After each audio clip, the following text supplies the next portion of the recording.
Supreme court में हुए वाकये के बाद सीजेआई सूर्यकांत ने याचिकाकर्ता के खिलाफ कार्रवाई नहीं करने को कहा है। मामले की सुनवाई के दौरान याचिकाकर्ता ने फाइल को फेंकते हुए अपशब्दों का इस्तेमाल किया था। आपको बता दें कि सुप्रीम कोर्ट में एक अलग तरीके का घटनाक्रम आज नजर आया।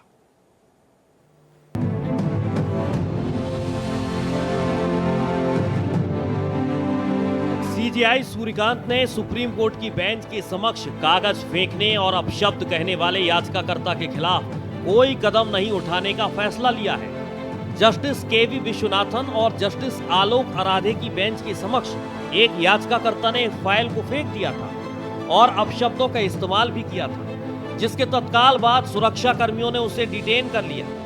दिल्ली पुलिस ने उससे लगातार पूछताछ की।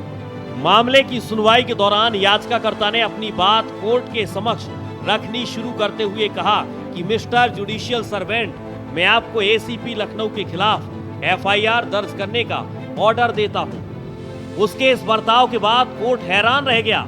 इसके बाद जस्टिस विश्वनाथन ने पूछा, आप मुझे ऑर्डर दे रहे हैं, आप हमें ऑर्डर दे रहे हैं? इसके जवाब में याचिकाकर्ता ने, जो खुद अपने केस की पैरवी कर रहा था, उसने कहा, मेरी तरफ से बस इतना ही, सब कुछ रिकॉर्ड में है। इसके बाद उस शख्स ने पीठ की तरफ केस फाइल को हवा में उछाल दिया और खुली कोर्ट में सीजेआई को अपशब्द कहना शुरू कर दिया और पेपर फेंकते हुए कहा कि इसे सीजेआई को दे देना।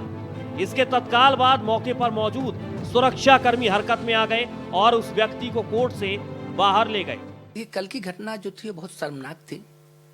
इसे कोई भी इजाजत नहीं देता है, कानून इजाजत नहीं देता है। चाहे वो व्यक्ति वकील हो या वो व्यक्ति अपने खुद मैटर में अगर पैरवी करता है, तो कोर्ट का एक अपना डेकोरम होता है, उसे हमें आपको मेंटेन करना चाहिए। आप अपनी बात रखिए, अपनी बात कहिए, फैसला कोर्ट को लेने दीजिए। आप सही हैं, गलत हैं, लेकिन अगर आप प्लानिंग करके आते हैं और ये कहने आते हैं कि आपको पॉपुलैरिटी चाहिए, आपको एक सस्ती पॉपुलैरिटी चाहिए, आप कानून को ताक पे रख करके कोई काम करने जा रहे हैं, डर खत्म है आपके अंदर, तो मुझे लगता है कि ऐसे लोगों को भी सबक सिखाना होगा। हालांकि सुप्रीम कोर्ट रजिस्ट्रार की ओर से इस याचिकाकर्ता के खिलाफ एफआईआर दर्ज कराई जा सकती थी, लेकिन कोई कदम नहीं उठाने का फैसला लिया गया है।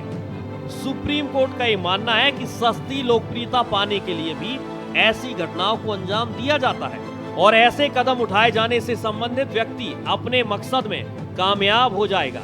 रजिस्ट्रार की ओर से जब सीजेआई को इस घटना की जानकारी दी गई, तो उन्होंने भी इस मामले में आगे कोई कदम नहीं उठाने का निर्देश दिया। दरअसल याचिकाकर्ता ने अपनी अर्जी में इलाहाबाद हाईकोर्ट के एक फैसले को चुनौती दी थी, जिस पर सुनवाई के दौरान एक वाकया देखने को मिला। इससे पहले 6 अक्टूबर 2025 को तत्कालीन सीजेआई बीआर गवई की अदालत में भी एक घटना देखने को मिल चुकी है। वकील राकेश किशोर ने सुनवाई के दौरान सनातन का अपमान नहीं सहेंगे के नारे लगाते हुए सीजेआई की ओर जूता उछालने की कोशिश की थी। देखिए, भारत के प्रधान न्यायाधीश हैं, मुख्य न्यायाधीश हैं, उन्होंने अपना बड़प्पन दिखाया कि ऐसे मामले को हम तूल नहीं देंगे, लेकिन पुलिस को अपना काम करना चाहिए। अगर कोई गलत है, कोई ऑफेंस है, कोई इलीगल काम कोई करता है, तो बिल्कुल सही है कि अब उस पर एक्शन लेना चाहिए पुलिस को। इससे पहले 26 फरवरी 1999 को भी इसी तरह की एक घटना देखने को मिली थी।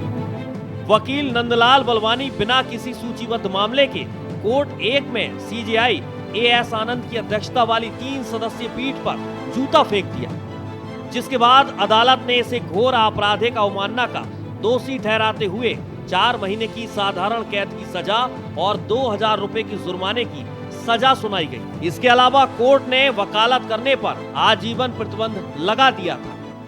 ऐसा नहीं है कि पहली बार इस तरीके की घटनाएं सुप्रीम कोर्ट में देखने को मिली हो और सीजेआई इसे माफ किया हो। इससे पहले भी तत्कालीन सीजेआई बीआर गवई के ऊपर भी इस तरीके की घटना देखने को मिल चुकी है और सीजेआई ने उसे माफ कर दिया था। लेकिन बार के सदस्य और वकील मानते हैं कि इस तरीके के लोगों के खिलाफ सख्त कार्रवाई होनी चाहिए, ताकि भविष्य में दोबारा इस तरीके की घटना देखने को न मिले। भारत एक्सप्रेस के लिए कैमरा पर्सन मनु के साथ गोपाल कृष्ण।